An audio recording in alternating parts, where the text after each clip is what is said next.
Shalom Ibu Bapak Saudara semuanya, menyapa Anda kembali dalam program Bible Everyday. Saya hendak melanjutkan pelajaran kita di dalam Imamat pasal yang ke-24. Di dalam Imamat pasal yang ke-24 ini mencakup beberapa perikop.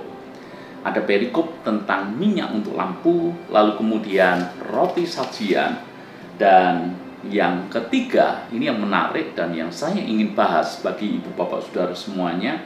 Judul perikopnya adalah penghujat nama Tuhan dihukum. Jadi ada satu cerita yang tertulis di dalam ayat yang ke-10.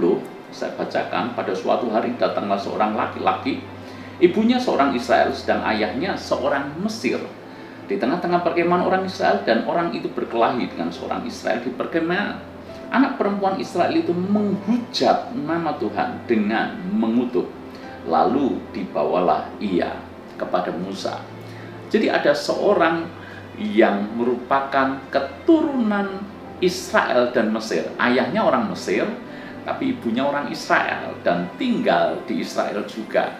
Jadi secara garis keturunan dia tidak murni orang Israel yang harus mengikuti ketetapan Taurat secara penuh. Tetapi ketika dia menghujat nama Tuhan, apa yang terjadi? Maka orang ini dibawa kepada Musa. Dan oleh ketentuan Tuhan, maka orang yang menghujat nama Tuhan akhirnya dihukum dengan cara dirajam dengan batu hingga mati. Ibu Bapak Saudara semuanya, kenapa menghujat nama Tuhan hal yang sangat serius? Firman Tuhan menyatakan bahwa salah satu perintah Tuhan di antara 10 perintah, maka perintah yang ketiga dikatakan bahwa kita tidak boleh menyebut nama Tuhan secara sembarangan. Ibu Bapak Saudara, menurut sebuah tradisi, begitu kudusnya nama Tuhan, maka bangsa Israel, umat Israel tidak berani sembarangan menyebut nama Tuhan.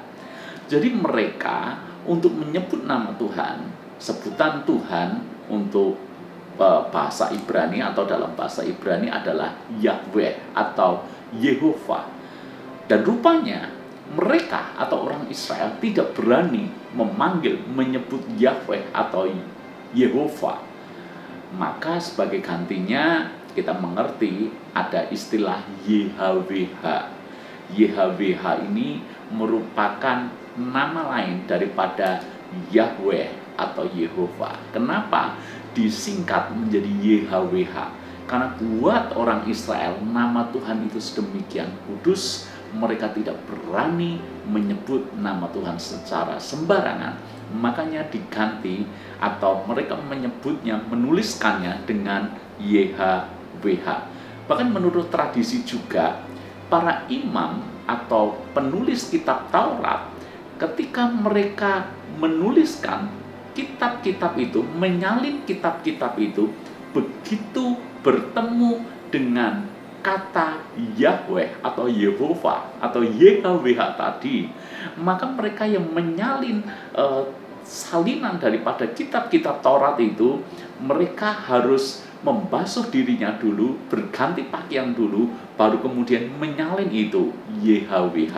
Dan setelah kata YHWH mereka tulis, mereka harus membasuh dirinya dan berganti pakaian lagi. Kenapa mereka lakukan itu? Karena mereka menghormati nama Tuhan secara luar biasa. Itulah yang dilakukan oleh orang-orang yang menyalin kitab Taurat ketika mereka berjumpa dengan tulisan Yahweh atau Yehova atau YHWH itu. Bayangkan kalau menyebut saja mereka tidak berani sembarangan, apalagi menghujatnya. Nah, dalam kisah ini ada orang menghujat nama Tuhan secara sembarangan, maka hukumannya adalah mati, dirajam. Maka ini juga menjadi hal yang penting untuk kita perhatikan bagi kita yang hidup di zaman anugerah ini. Memang kita sudah tidak mengikuti ketetapan Taurat, yang mana kita tidak perlu takut misalnya, atau sampai-sampai untuk menyebut nama Tuhan kita mengganti dengan nama lain untuk menghormatinya seperti yang dilakukan oleh bangsa Israel. Tentu kita tidak seperti itu. Tetapi maksud saya adalah bahwa respek kita kepada Tuhan, sikap hati kita kepada Tuhan, kita tunjukkan dengan tidak menyebut nama Tuhan secara sembarangan. Hari-hari ini kita menjumpai orang sedikit-sedikit menyebut nama Tuhan, bukan untuk hal yang penting, bukan untuk hal yang berguna. Mereka menyebut nama Tuhan secara latah. Ketika mereka terkejut, mereka berteriak, "Oh my God." Nggak ada kaitannya dengan Tuhan sama sekali. Kalau mereka mengalami sesuatu, misalnya mereka menyebut nama Yesus, Jesus, tapi bukan untuk menghormati, tapi malah sebagai umpatan dan seterusnya. Bukankah itu pemandangan yang kita jumpai hari-hari ini? Bagi kita orang percaya, jangan latah menyebut nama Tuhan seperti itu. Belajarlah menghormati nama Tuhan. Sebutlah nama Tuhan pada tempat dan waktu yang tepat. Itulah cara kita menghormati nama Tuhan, menghormati Tuhan sendiri. Jangan sampai latah menyebut nama Tuhan untuk hal-hal yang tidak penting. Kenapa? Sekalipun kita tidak hidup dalam ketetapan Taurat, bukankah kita mengasihi dan menghormati Tuhan? Bagaimana kita menghormati Tuhan? Tentu saja tidak menyebut namanya dengan sembarangan. Saya kira hal ini bisa kita praktekkan dalam hidup kita, yaitu berkenaan dengan Imamat pasal 24 tentang menghormati nama Tuhan ini. Tuhan berkati.